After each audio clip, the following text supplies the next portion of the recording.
ചെറിയ കുട്ടികൾക്ക് മുലപ്പാൽ ആവശ്യമുണ്ടെങ്കിൽ അറിയിക്കണേ. എന്റെ വൈഫ് റെഡിയാണ്.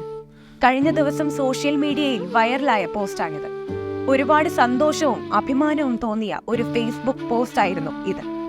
പക്ഷേ അതിന് താഴെ കുറച്ചാളുകൾ കൊണ്ടുവന്നിട്ട നെഗറ്റീവ് കമന്റ്സ് കണ്ടാൽ നമ്മൾ സഹിക്കില്ല. ഇവരും ഒരു അമ്മയുടെ മുലപ്പാൽ കുടിച്ചു തന്നെയല്ലേ വളർന്നത് എന്ന് ചിന്തിച്ചു പോകും. എന്തൊക്കെയായാലും ഒരു പ്രശ്നം വന്നാൽ മലയാളികൾ ഒറ്റക്കെട്ടാണല്ലേ. നമ്മൾ പൊരുതുക തന്നെ ചെയ്യും. ഈ കഷ്ടത നിറഞ്ഞ സമയത്ത് വിശക്കുന്ന പിഞ്ചു മക്കൾക്ക് സജിന്റെയും ഭാര്യയുടെയും ഭാഗത്തു നിന്ന് വന്ന ഈ വലിയ സഹായം അഭിമാനത്തോടുകൂടിയും സ്നേഹത്തോടുകൂടിയും ഓർക്കുക. ഈ കാലവും നമ്മൾ അതിജീവിക്കും. പരിചയപ്പെടാം സജിനെയും കുടുംബത്തെയും. നമുക്ക് കുഞ്ഞുങ്ങളുള്ളതല്ലേ, ഒരു കുഞ്ഞിനെങ്കിലും ഒരു കുഞ്ഞിനെ പാലിട്ടാൻ കഴിഞ്ഞാൽ അത് ഏറ്റവും നല്ലൊരു കാര്യമല്ലേ എന്ന് കരുതി ഞങ്ങൾ രണ്ടും ഒരുമിച്ച് ഇങ്ങനെ പറഞ്ഞ് എടുത്ത തീരുമാനമാണ്. ഞങ്ങൾ ഇടുക്കി ജില്ല ഉപ്പുതറ എന്ന് പറയുന്നത്